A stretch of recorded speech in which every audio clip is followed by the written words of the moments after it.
Good day! Welcome to Salit Lumen Center for Personal and Holistic Growth Light Sharing. My name is Kaloy and my topic for today is Everyone Matters.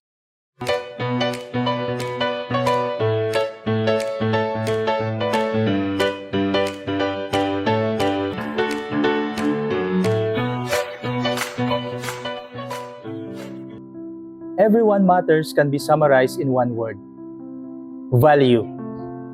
Valuing the other person as you value yourself.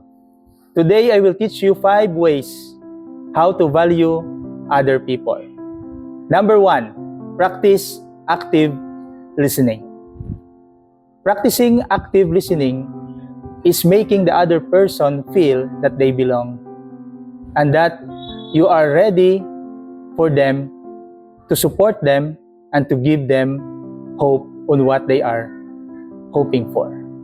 Practice active listening is not only about auditory, but it also includes gestures, body language.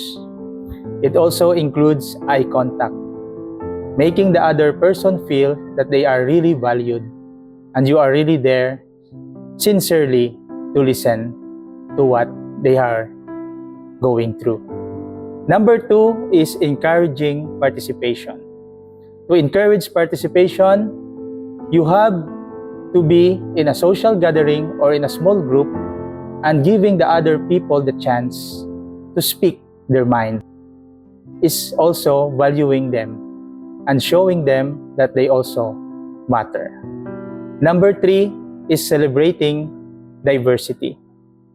Celebrating diversity means you have to think of an event or something that can give a chance to a unique and different skills and talents of different people around you. For example, by doing a dance event, you are giving chance for those who have skills in dancing. For organizing singing event, you are also giving chance for them to practice their singing. And doing sociocultural and other arts can also give chance to the multi-talented people around you. Number 4 is engaging in the act of kindness or acts of charity. Even the poorest of the poor, a person who considers himself very inferior, has always something to share to others. By sharing to others, you will always feel that you are being humbled and you are being grounded as a human person. Sharing to others is also sharing yourself.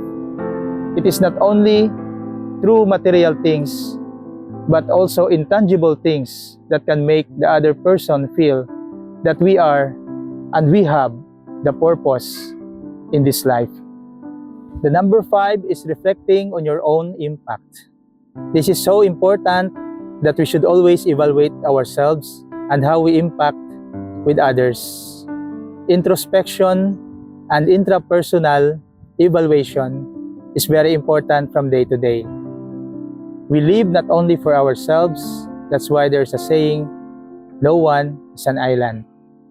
We are so important to each other, and we always continue to do that, to give value to each and everyone, to our families, to our friends, and to the whole community. In conclusion, we should always boil down to what Jesus has taught us. Love thy neighbor as you love yourself. Again, thank you very much. This is Salit Lumen Center for Personal and Holistic Growth Light Sharing. In burning, we give light. Everyone matters.